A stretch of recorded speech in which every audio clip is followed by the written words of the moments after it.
Alors, c'est peut-être sur ce sujet des jésuites que Oleg a donné vraiment libre cours à sa stupidité. Et c'est pas peu dire, vu les énormes bêtises qu'il a déjà été capable de dire sur les autres sujets. Oleg nous sert donc toujours le même fond de discours, de haine primaire contre l'influence catholique, qu'elle soit réelle ou supposée. Avant, donc, tous les mots du genre humain étaient attribués aux inquisiteurs, et maintenant, ils sont attribués aux jésuites, puisqu'il n'y a plus d'inquisiteurs, qui sont tous très méchants, parce que eux aussi, ils ont réécrit l'histoire. Oh mince. Et oui, Oleg n'est pas un créatif. Et comme tous les autistes, Oleg n'est à l'aise que dans le monde qu'il s'est créé. Donc avant d'écouter Oleg, une remarque quand même s'impose tout de suite. Il est vrai qu'il y a beaucoup de critiques à faire sur les jésuites. Ça, c'est vrai. Ça reste des hommes et ça n'a pas toujours été glorieux. Tous les jésuites n'ont pas été des saints, loin de là, ni tous des martyrs héroïques. Il y a donc des graves critiques qu'on peut faire, qui sont celles que leur justement fait les papes. Clément XIV, dans sa bulle qui supprimera pendant un temps la Compagnie de Jésus en 1773, eh bien rappelle que, c'est quand même pas rien, la liste est longue, Urbain VIII, Clément IX, Clément X, Clément XI, Clément XII, Alexandre VII et Alexandre VIII, les papes Innocent X, XI, XII et XIII et le pape Benoît XIV ont eu à se plaindre de la Société de Jésus, donc des jésuites, pour des imprudences, pour des abus et des désobéissances. Donc il y a des critiques à faire. Mais évidemment, les justes critiques qu'on peut leur faire n'ont rien à voir avec celles qui sont inventées par Oleg. Les jésuites, selon Oleg, sont la main cachée qui dirige le monde. Eh oui. Si Oleg avait été antisémite, il aurait dit que la main cachée qui dirige le monde est principalement d'influence juive. Bien. Mais comme Oleg n'est pas antisémite, il ne le dit pas. Il dit que ce sont les jésuites. Bon, libre à lui. Au XXe siècle, ils sont encore très costauds. Ils ont été les premiers responsables des 2 guerres mondiales et ils étaient les premiers soutiens également des régimes fascistes et xénophobes. Tous. Alors, ce n'est malheureusement pas vrai. De nombreux jésuites ont versé dans la social-démocratie, dans le gauchisme, dans le progressisme et dans le philosémitisme. L'histoire est faite de nuances qui sont apparemment imperceptibles à quelqu'un qui vit dans ses préjugés ou qui souffre de troubles autistiques. C'est Oleg qui le dit, il faut le croire, les jésuites sont partout, comme ça. Si l'université semble toujours sous influence religieuse, c'est parce qu'aujourd'hui, l'histoire officielle, c'est toujours la même version que celle des inquisiteurs du XVIIe siècle. C'est toujours la version des inquisiteurs jésuites qui fait foi aujourd'hui. Mais personne ne s'en est rendu compte. Parce que tout le monde pense à tort que tous les problèmes liés à la religion ont été résolus par la Révolution française, puis par l'apparition de la laïcité. Mais on se trompe complètement.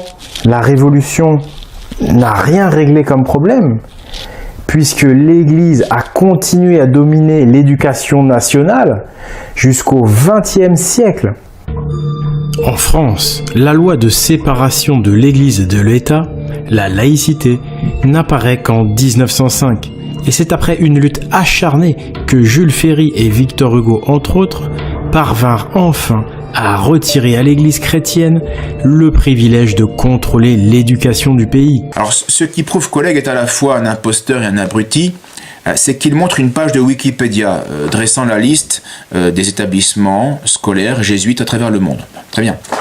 Mais cette liste commence bien sûr à partir du XVIe siècle, création des jésuites, mais c'est une grande partie de ces établissements, qui ont tous été fondés par les jésuites, sont aujourd'hui ou fermés, ou n'existent plus, ou ne sont même plus dirigés par des jésuites. Donc son argument tombe à l'eau. Puis, c'est pas parce qu'il y a 70 écoles que dans la masse du monde, ça n'a plus l'influence que ça avait au XVIe siècle. Et quant à savoir ce qui domine chez Oleg, si c'est son côté imposteur ou son côté abruti, c'est sans conteste son côté abruti. C'est qui domine chez lui. Écoutez la suite. En effet, en cette année 1589, le roi Henri III, qui était enfin parvenu à annihiler les guerres de religion, fut assassiné par les jésuites. Ce meurtre du roi de France propulsa alors sur le trône une autre dynastie royale. Mais l'héritier était un protestant. J'ai dû écouter plusieurs fois parce que je n'en croyais pas mes oreilles. Non, ce n'est pas un jésuite qui a tué Henri III. C'est un moine dominicain, l'ordre conflictuel des jésuites. Et d'ailleurs, les deux gravures qu'il utilise pour illustrer ces âneries montrent bien, quant à elles, l'habit religieux, en tout cas pas celui des jésuites, plutôt l'habit dominicain, très clairement, et qui n'a rien à voir avec l'habit des jésuites. Alors ce dominicain qui a tué le roi s'appelait Jacques Clément, c'était un partisan de la Ligue. Il va tuer le roi Henri III en 1589, parce qu'à ses yeux, il est devenu l'ennemi déclaré du catholicisme depuis l'assassinat, parce que le roi a organisé l'assassinat du duc Henri de Guise, qui était un des chefs de la Ligue, et qui va être assassiné sur ordre du roi, chez le roi, en présence du roi. Quand même. Donc c'est en effet Henri III qui a convoqué traîtreusement dans son château de Blois afin de supprimer le duc de Guise. Donc il venge cet acte, ce moine dominicain. Voilà. Ensuite, je croyais qu'après cet épisode d'Oleg, Oleg ne pouvait plus nous surprendre. Ben si, je me trompais. Non, je me trompais. Oleg a su passer encore un cran au-dessus de sa bêtise, au-dessus de l'absurdité. Écoutez. Louis XIV sera le plus parfait instrument des jésuites. Le roi soleil, c'est en fait le roi jésuite, puisque le soleil noir, c'est l'emblème des jésuites. Là encore, Oleg est complètement à côté de la plaque. Il prétend que Louis XIV est le jouet des jésuites, alors que c'était les jésuites qui étaient à la merci, les serviteurs serviles aux ordres, les auxiliaires serviles aux ordres, à toutes les volontés du roi, aux prétentions royales. Certes, Louis XIV avait un jésuite comme confesseur, le Père Lachaise, mais celui-ci ne fit rien pour rendre le roi plus chrétien. Les fruits du confessorat de ce jésuite se chiffrent au niveau moral uniquement par 11 bâtards. Louis XIV a engrossé 11 fois des femmes qui n'étaient pas son épouse. Je ne sais pas ce qu'il faisait avec son confesseur, hein. En fait, le Père Lachaise, ce jésuite, était un ministre d'État qui négligeait cette tâche et qui menait des actions uniquement politiques, on pourrait dire. Quand Louis XIV veut restreindre les droits des évêques de France, eh bien c'est le Père Lachaise qui obtempère.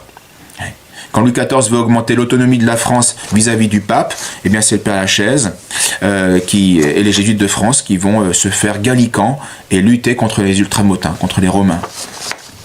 Voici un témoignage de l'époque. C'est le père Jean Serle qui écrit au pape le 7 janvier 1681 à propos de l'affaire de la Régale, donc un impôt royal abusif. Les principaux fauteurs de tout cela, très Saint-Père, je l'écris avec horreur et douleur, ce sont les révérends pères de la Société de Jésus. Je ne mens pas à Pierre, sachant que le glaive de sa parole tue ceux qui mentent devant lui. Le père de la Régale, c'est le père Ferrier. Son nourricier et son éducateur, c'est le père de la Chaise. Son héros, c'est le père Maimbourg. Ses défenseurs, ses avocats, et au besoin ses soldats, ce sont tous les autres jésuites. Ce qui ne doit pas trop vous étonner. Les fruits les plus abondants de la Régale, donc cet impôt, eh bien, ce sont la Compagnie de Jésus qui les percevait. Car comme ces bénéfices sont conférés par le prince sur un signe et au gré du confesseur, rien ne contribue davantage au crédit de la société. Cela lui attache les familles et lui concilie une innombrable clientèle. En ce qui concerne la fameuse déclaration de l'Assemblée de 1682, qui va sanctionner les 4 articles schismatiques imposés par Louis XIV, eh bien les principaux défenseurs, les principaux apôtres sont encore les jésuites français, qui vont s'opposer violemment à leur maître général à Rome et qui vont tromper de manière misérable, par abus de confiance, le pape. Le père Fontaine, jésuite français, qui est à Rome, est rappelé par Louis XIV. Et ce jésuite va même tenter de convaincre son général de consentir à la honteuse abdication de l'épiscopat face au pouvoir civil, en lui demandant de rien écrire contre les 4 articles de 1682. Et cela, parce que l'argument, c'est sinon ça va froisser le roi Soleil. Voilà. qui méritent si bien de la compagnie de Jésus. Donc son argument, c'est le suivant: les jésuites prospèrent en France grâce à Louis XIV, alors faisons la volonté de Louis XIV, même si c'est au mépris de l'Église, même si ça contredit nos commandements. Ouais. Donc c'est une catastrophe. Et puis après plusieurs années de conflits à ce sujet, en 1190, Louis XIV va retrouver raison et va écrire, ça va se calmer, donc va écrire aux 5 provinciaux de France, jésuites, cette lettre qui prouve l'asservissement total des jésuites à Louis XIV et non pas l'inverse.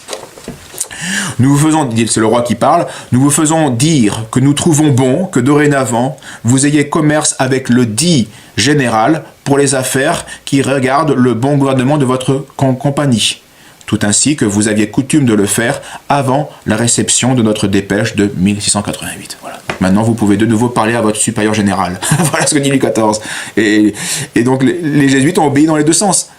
Plus de contact avec notre supérieur, on obéit au roi. Il veut des contacts avec notre supérieur, on obéit encore au roi.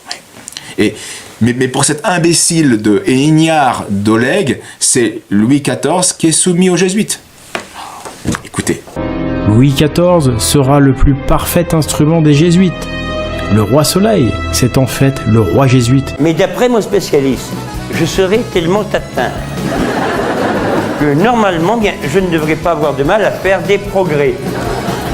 Donc, face à ce constat, somme toute encourageant, je suis resté pensif. Pensif, mais bête.